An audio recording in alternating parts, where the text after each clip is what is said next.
这支镜头有点危险，因为它会让你拍完之后突然发现，原来现在很多镜头不是不够好，而是太正常了。它不靠更锐、更稳、更自动来吸引你，它靠的是另一件事儿，让画面一下子有了情绪，有了记忆点，有了那种你一眼看过去就知道不太一样的味道。Hello everyone, welcome back to the BRPD channel.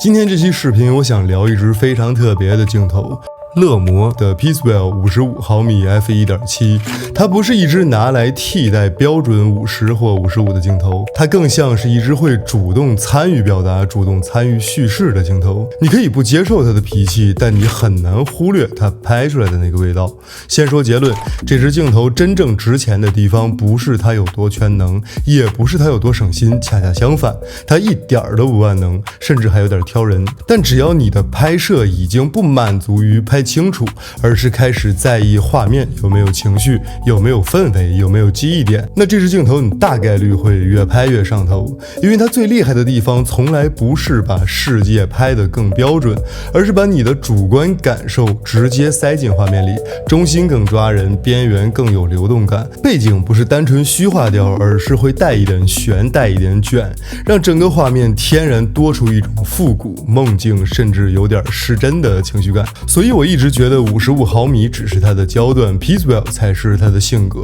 而且这支镜头最聪明的一点在于，它偏偏选了一个55毫米。这个焦段本来就很自然，拍人不会太广，拍环境也不会太乱，本身街头、夜景、日常叙事都很舒服。正常情况下，55毫米是一个很稳、很保险、不太容易出错的焦段。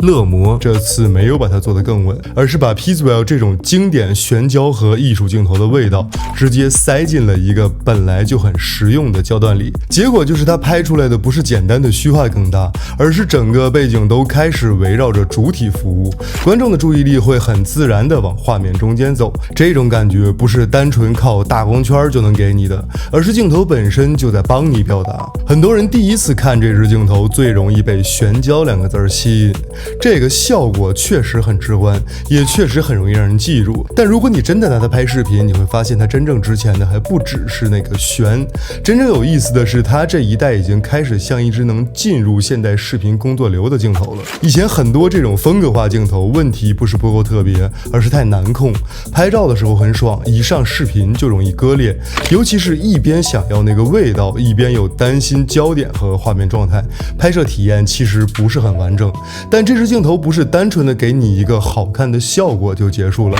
它开始允许你在拍摄过程中更主动的利用这种艺术感，也就是说，它不只负责出效果，它开始参与镜头语言，参与情绪推进，参与一段画面的氛围建立。这个对拍视频的人来说其实特别关键，因为一支镜头如果你只能负责让画面看起来特别，那它更像玩具；但如果它能让一段画面从普通慢慢变得有情绪，那它才更像一个真正的创作工具。还有一点是，我觉得这支镜头特别适合真实拍摄环境的地方。很多时候我们拍摄现场根本没有那么理想，后面可能有路牌、有栏杆、有车、有游客，有各种你不想要但又避不开的杂乱信息。普通镜头面对这种环境，很多时候只能靠机位去躲。但这支镜头有意思的地方就在这儿，它会把原本很普通甚至有点碍眼的背景直接风格化掉，不是让他们彻底消失，而是让他们从干扰信息变成氛围的一部分。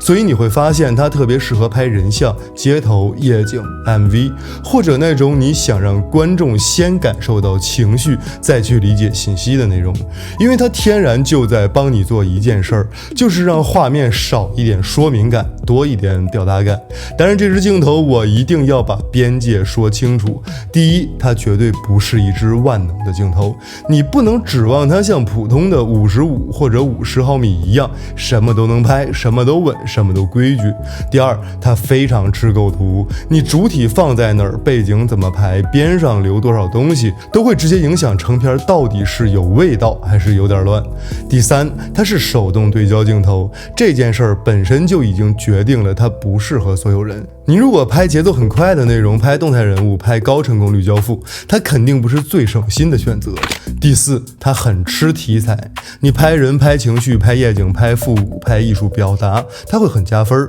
但你拍产品、电商、建筑、标准商业项目，它有时候反而会让你更累。